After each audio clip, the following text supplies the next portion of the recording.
Welcome to care for studies. तो आज हम पढ़ने वाले हैं चैप्टर नंबर 3, जो कि है प्लेइंग विद नंबर्स।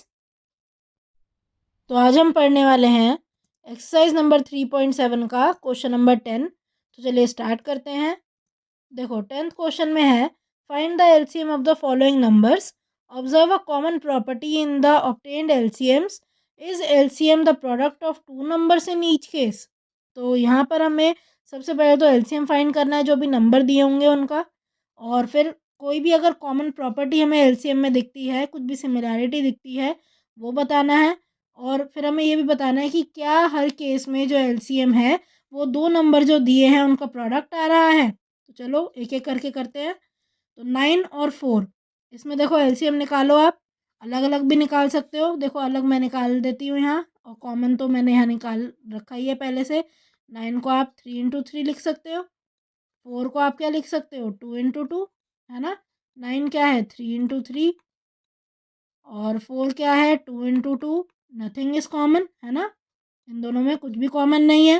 तो 9 और 4 का जब आप एलसीएम लिखोगे क्या करोगे, सबको मल्टीप्लाई कर दोगे आपस में। क्या आंसर आ रहा है, इस केस में आंसर आएगा यहाँ पर 36, है ना। 36 आंसर आ रहा है। तो ये आप क्या कर सकते हो, एक साथ भी कर सकते हो। सबसे पहले क्या किया, एक साथ लिख दिया 4 और 9 को। अब देखो 2 से स्टार्ट करते हैं।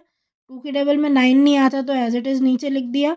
बाकी 2 × 2 = 4 लिख दिया। फिर यहाँ पे 2 × 1, ये क्या हो जाएगा, 2 हो जाएगा। अब नेक्स्ट क्या करो आप, 9 को 3 × 3 लिख दो। फिर इस 3 को 3 × 1 लिख दो, और इनको आप आपस में मल्टीप्लाई कर लो। इस तरह से करो चाहे इस तरह से करो, it's one and the same thing. Answer आएगा इस केस में 36। नेक्स्ट देखो, बी पार्ट, 12 और 5, क्या करोगे, एलसीएम निकालो आप। तो 12 और 5, 12 को आप क्या लिख सकते हो, 2 × 6। 5 यहाँ नहीं आता 2 की टेबल में, तो इसीलिए 5 को ऐसे ही लिख दो आप। फिर 6 को आप 2 × 3 से लिखोगे। अब यहाँ देखो 3 और 5 आ गया यहाँ। अब 3 को आप लिख दो 3 × 1, और 5 एज इट इज़ नीचे लिख दो। 5 को आप लिख सकते हो 5 × 1 = 5, है ना। तो और क्या करो बाद में, इनको आप प्रोडक्ट कर दो। प्रोडक्ट करके आएगा यहाँ आंसर 2 × 2 × 3 × 5, ये एलसीएम है जो कि होगा 60, है ना। आप चाहो तो अलग से भी कर सकते हो, 12 का प्राइम फैक्टराइजेशन करो, 2 × 2 × 3, और 5 का क्या होगा, 5 तो 5 × 1 = 5 ही होता है ना, कुछ भी कॉमन नहीं है। तो क्या करोगे, एलसीएम निकालने के लिए आप मल्टीप्लाई कर दोगे 2 × 2 × 2 × 3 × 5 को, जो कि आंसर आ जाएगा 60।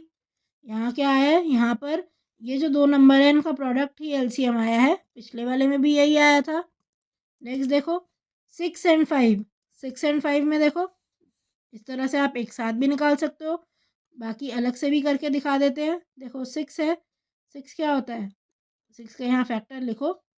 6 का फैक्टर क्या होगा, 2 × 3 = 6 होता है ना। तो यहाँ लिख दो 2 × 3। और 5 क्या है, 5 × 5 है, 5 × 1 5 होता है, कुछ भी कॉमन नहीं है।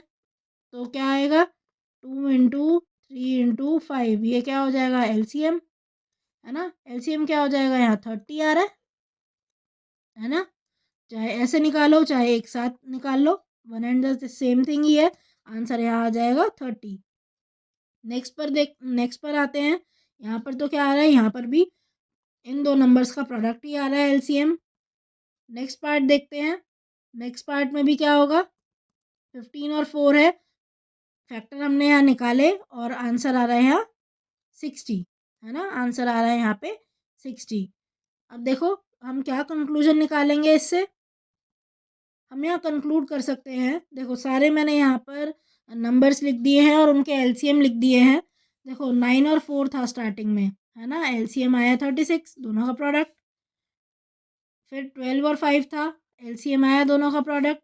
इस केस में भी क्या आया, 6 × 5 = 30 होता है, और 15 × 4 = 60 होता है ना। बाकी केसेस में भी क्या आया, हर केस में जो एलसीएम है वो प्रोडक्ट ही आ रहा है ना, दो नंबर्स का प्रोडक्ट ही आ रहा है। अब देखो क्या कंक्लूड करेंगे हम।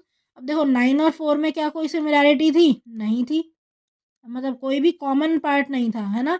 9 और 4 का क्या था, नो कॉमन फैक्टर, है ना, कोई भी इनमें कॉमन फैक्टर नहीं है ना, मतलब ये क्या है, ये को प्राइम नंबर्स हैं,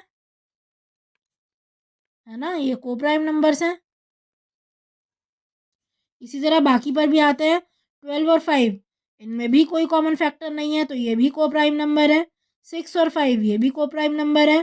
15 और 4 ये भी को प्राइम नंबर है। इनमें कोई भी कॉमन फैक्टर नहीं है। तो नोट करने वाली बात क्या है, नोट करने वाली बात ये है कि अगर आपके पास को प्राइम नंबर हैं, अगर आपको को प्राइम नंबर दिए हुए हैं तो आप क्या करोगे, आपको अगर एलसीएम बोला जाए तो एलसीएम आप फिर उनका प्रोडक्ट ही निकालोगे। एलसीएम क्या हो जाएगा, उनका प्रोडक्ट होगा और यही आप एंड में लिख दोगे। एलसीएम ऑफ टू को prime numbers is the product of two numbers. तो लास्ट में ये देखो पूछा भी गया था, is LCM the product of two numbers in each case, लिख दोगे yes, LCM is the product of two numbers in each case. So thank you for watching. आज की क्लास के लिए बस इतना ही। अगर आपको ये वीडियो पसंद आई हो तो इसे लाइक करें, इसे शेयर करें और हमारे चैनल को सब्सक्राइब करें and hit the bell icon, जिससे हम जब भी एक नई वीडियो डालें तो उसका नोटिफिकेशन आप तक सबसे पहले पहुंचे। Thank you. आप अपने डाउट्स, सजेशंस और आपको जिस भी टॉपिक पर वीडियो चाहिए हमें कमेंट करके बताएं।